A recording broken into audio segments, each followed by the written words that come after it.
Hey everyone, so last night while I was getting the tank all filled in with the plants, the camera decided to turn off. It appears your hard drive in your phone does have a capacity, and I have now reached it. So I deleted some old videos, that way I could do this one quick. Then I'll go through later and really clean up the phone.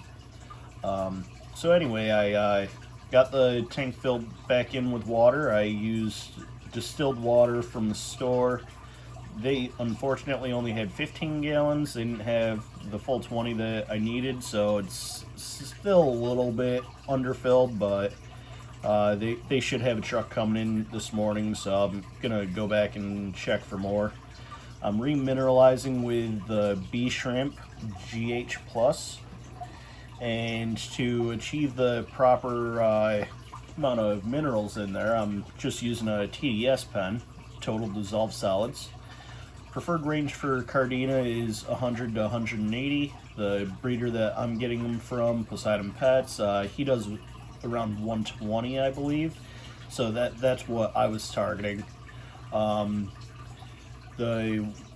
final TDS last night, right after filling, was 126. This morning when I woke up, I tested it again. It's 145, I believe it was.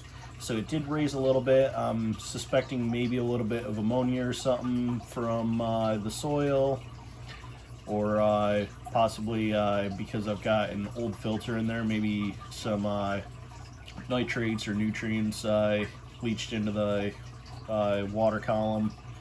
But we will be doing a couple of water changes anyhow before the shrimp even arrive, just to make sure that this tank is fully conditioned. So now for the exciting part, I'm going to zoom it out for you.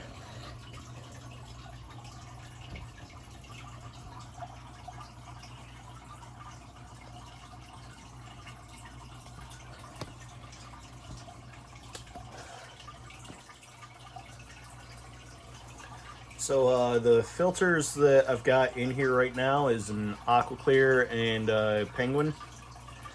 The Penguin was already in the tank, so that's a fully established filter. I left it in a 5-gallon bucket filled with the old tank water running while I was doing all of this, just to make sure that the bacteria stayed happy and healthy.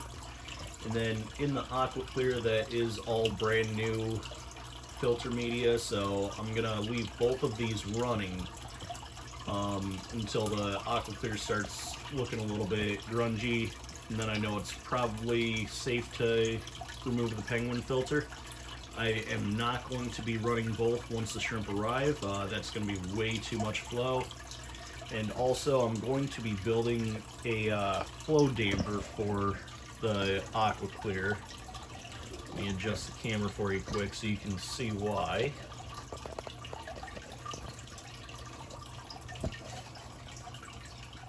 But that's going to be way too aggressive for the shrimp. They're not going to be happy if they're getting swept right away anytime they go to try to nibble on some food or go explore this corner of the tank or that corner. They're not going to be happy, so that is going to be dampened. I'll post up a video on a couple of different methods that I like to use to do that. It's really simple and pretty cheap. It takes a little bit of super glue and an old water bottle. That's the easiest way. Another way is to use a sponge and either drill a couple holes in where the outflow is to be able to zip tie it, or you can super glue that to it. And with using a sponge, that's actually going to provide a little extra biofiltration. It'll collect some of the beneficial bacteria for you, so that's never a bad thing.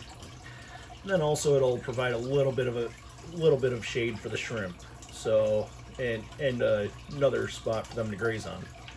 So I mean, I'm kind of debating between the two. Normally I do the water bottle method, but we'll see. Then on the AquaClear, you see I've got that screen put on there. I ordered a 2-pack off from Amazon. This is the AquaClear 50, I believe. Let me take a look. The Fluval 50. So that's that filter. The larger of the two sizes fit on there, but it was kind of loose, so I did have to super glue it onto there. But that mesh screen is got really fine pores on it, so I have a hard time believing that any of the baby shrimp would be able to get in there.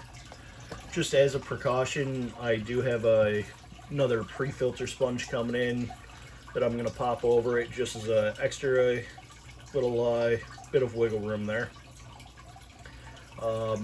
We do keep our house a little bit on the cold side, so I am going to be hooking up a heater to this tank. I believe around 70 degrees is where it should be. I do have to do some more research on that.